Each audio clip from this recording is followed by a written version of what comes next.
मेरे प्यारे प्यारे व्यूअर्स को मेरा सलाम।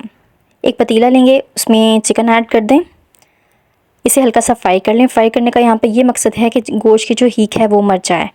जैसे ही कलर चेंज कर लेगा तो इसे निकाल लेंगे। उसी पतीले में मैंने प्याज डाले हैं, इसे हमने ट्रांसलूसेंट होने तक पकाना है। इसमें ऐड कर दिए अब टमाटर थोड़ा गल जाए तो ऐड करेंगे इसमें हम मसाला। 2 टेबलस्पून यहाँ पे जाएंगे लाल मिर्च पाउडर, हस्बे ज़ायका नमक, और अच्छे से इसे मिला लेंगे। अब मैं इसमें ऐड कर रही हूँ आलू। तो आलू को मैंने इस तरह काटा है कि एक बड़ा आलू लिया है, उससे मैंने लंबाई में बीच में से काटा है और फिर उनको मैंने बीच में से कट कर लिया। तो इस तरह एक आलू के 4 पीस बनाए हैं।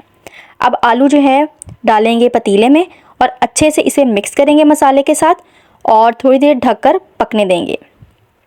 जब तक हमारे आलू पक रहे हैं तब तक रायता तैयार कर लेते हैं। यहाँ पे दही लिया है और इसके अंदर मैंने चटनी के क्यूब्स डाले हैं और अच्छे से मिक्स करके एक मज़ेदार सा रायता तैयार कर लेंगे। कुकिंग के साथ साथ बाकी काम भी किचन में होते रहते हैं, तो ये साथ साथ के काम हैं जो कि साथ साथ कर लेना ही बेहतर होता है।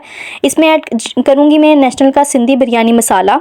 1 कप दही मैंने साइड पे कर लिया था, उसमें मैंने एक पैकेट डाल दिया है। इसको मैं अच्छे से मिक्स करूँगी। इतना अच्छे से मिक्स करना है कि फाइनली इसका एक पेस्ट बन जाए। जब इसका पेस्ट तैयार हो जाएगा तो इसका पेस्ट हमने ऐड कर देना है अपने मसाले के अंदर, जिसमें कि आलू अभी गल रहे हैं।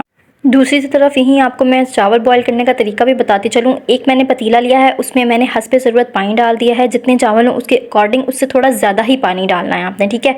पानी के अंदर मैंने नमक डाला, तेल डाला, ज़ीरा डाला और उसके बाद छोटी इलायची डाली और अब इसमें डालूँगी बड़ी इलायची।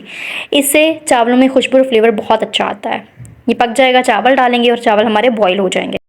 दूसरी तरफ हमारे जो आलू हैं वो बिल्कुल अच्छे से टेंडर हो चुके थे। अब मैंने ऐड कर दिया इसके अंदर चिकन, और चिकन ऐड करने के बाद मैं इसके अंदर वो पेस्ट ऐड करूँगी जिसमें मैंने सिंधी बिरयानी मसाला पेस्ट बना कर रखा था। अब हो गए हैं चावल प्रिपेयर और अब मैंने चावल की पहली लेयर लगा दी है पतीले के अंदर। लगाने से पहले मैंने थोड़ा सा ऑयल स्प्रेड कर लिया था, उसके बाद चावल ऐड किए और उसके बाद मैंने इधर कुछ वेजीज़ ऐड की हैं।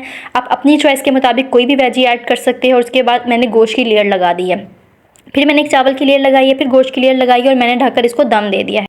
लो जी, क्विक और सिंपल इजी रेसिपी के साथ चिकन बिरयानी तैयार है।